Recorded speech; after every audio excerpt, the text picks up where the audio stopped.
Anggota Komisi 12 DPR RI, Rocky Chandra, melakukan kunjungan kerja ke Provinsi Sulawesi Tenggara, Sultra, Jumat, tanggal 11 Juli tahun 2025. Kunjungan tersebut dilakukan usai pihaknya menerima sejumlah laporan terkait isu lingkungan, pajak, dan keselamatan kerja yang melibatkan PT Virtu Dragon Nickel Industry, VDNI, dan PT Obsidian Stainless Steel, OSS, di Kabupaten Konawe. Dalam kunjungannya, Rocky mengungkapkan kedua perusahaan smelter tersebut diketahui mendapatkan predikat PROPER merah sejak 2021.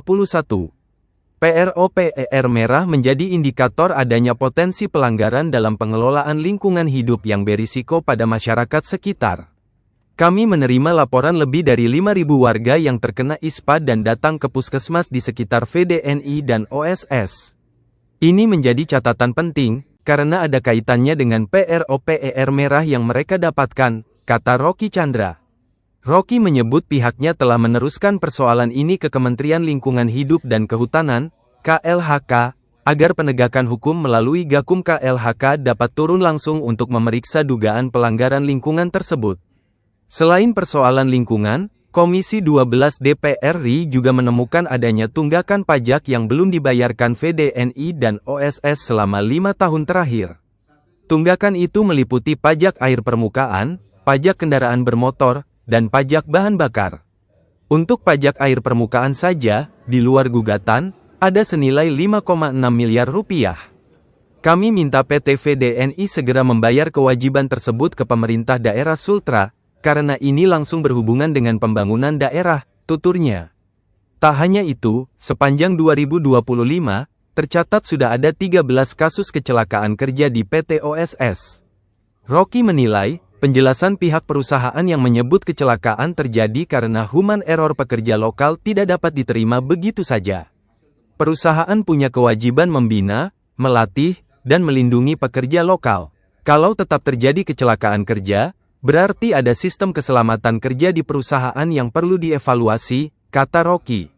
Kata dia, seluruh temuan tersebut akan dibawa ke Panitia Kerja, Panja Minerba Komisi 12 DPR RI untuk ditindaklanjuti.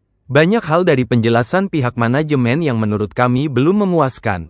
Kami akan terus kawal, jelasnya. Sementara itu, perwakilan PT OSS Meruang melalui juru bicara menyampaikan bahwa perusahaannya akan kembali meninjau lagi regulasi terkait pertemuan tersebut.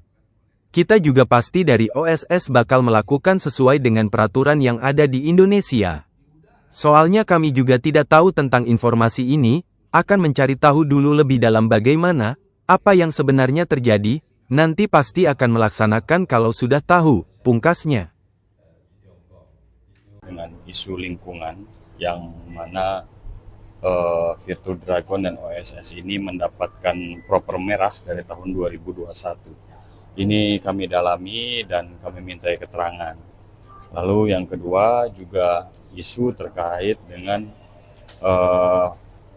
PAD daerah yang mana tadi disampaikan oleh Bapak Gubernur. Virtu Dragon dan OSS ini dari 4-5 tahun yang lalu tidak membayarkan kewajibannya terkait dengan pajak air permukaan, dengan pajak kendaraan bermotor, dan juga terkait dengan pajak bahan bakar. Nah, ini juga atensi dari kepala daerah supaya Virtu Dragon dan OSS bisa tertib dalam melaksanakan peraturan daerah. Yang ketiga adalah terkait dengan kecelakaan kerja. Kami mendapat data di OSS itu tahun 2025 ini saja sudah terjadi 12 kecelakaan kerja. Plus hari ini ada satu lagi kecelakaan kerja, ada 13 kecelakaan kerja. Nah, kami meminta keterangan dari OSS bagaimana keselamatan kerja para karyawan di perusahaan harus sangat-sangat diperhatikan.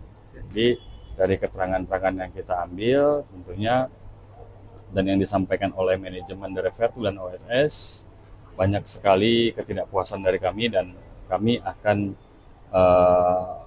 membawa nanti permasalahan ini ke Panja Minerba di Komisi 12. Ya. Ini sudah 5 tahun tidak berproses. Download Tribun X sekarang, menghadirkan lokal menjadi Indonesia.